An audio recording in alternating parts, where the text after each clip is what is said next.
kesimpulan, mohon maaf ya, untuk terkait polemik kasus ini kira-kira bagaimana? Kesimpulannya, saya ingin menawarkan solusi. Ada satu, saya ingin mengatakan dulu bahwa dari perspektif hukum itu kan melindungi 3 hal dalam perspektif Tebu ini. Satu, melindungi tentang haknya warga negara. Yang kedua, pembangunan ekonomi.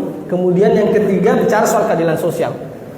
Hak siapa yang mau dilindungi? Saya menarik juga yang disampaikan Kak Cidong. Hak siapa yang mau dilindungi? Sementara bicara soal asas legalitas, kalau di ilmu pidana itu disebut dengan istilah nullum crime simpuna legally. Ya. Tidak bisa itu kita mengatakan bahwa orang ini benar atau tidak benar ketika tidak ada ketentuan peraturan perundang-undangannya. Apakah ada alas haknya ini orang untuk menanam tebu?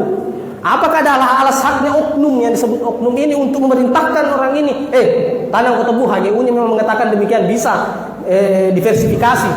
Ternyata kan tidak ada sampai hari ini. Itu tawarannya adalah ada 2 dari perspektif hukum. Bisa dipandang dari sudut non litigasi dan bisa dibuat dalam sudut pandang litigasi. Dari sudut pandang litigasi, ketika ada bermasalah berkaitan dengan ilustrasi PT UNKAN pidana, itu jelas ketentuannya di pasal 107 Undang-Undang 39. Barang siapa? Barang siapa, setiap orang. Di pasal, kan dia itu pasal 107 junto pasal 55. Ya. Setiap orang yang menduduki, mengerjakan, menguasai satu lahan perkebunan itu bisa dipidana. Itu ketentuan pidananya kita bisa lakukan. Dan hati-hati orang yang mengerjakan barang ini, hati-hati orang yang menduduki dan menguasai lahan itu, karena itu bisa dipidana. Kendatipun misalnya kita harus memahami bahwa pidana itu kan ya sesuatu hal ultimum remedium, tidak boleh dikedepankan. Nantilah kita selesaikan dulu secara non litigasi, mediasi atau negosiasi, atau ada kesepakatan arbitrase lah kalau yang sifatnya lebih formil.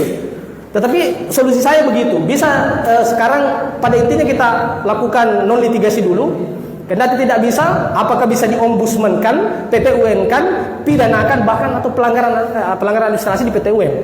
Itu yang bisa saya sampaikan pada kesempatan ini. Sebenarnya ada beberapa hal nanti kita diskusikan bareng-bareng. Untuk kesimpulan saya, solusinya adalah 2 hal, non litigasi dengan litigasi. Ini berpotensi, saya tidak mengatakan ini pidana ya.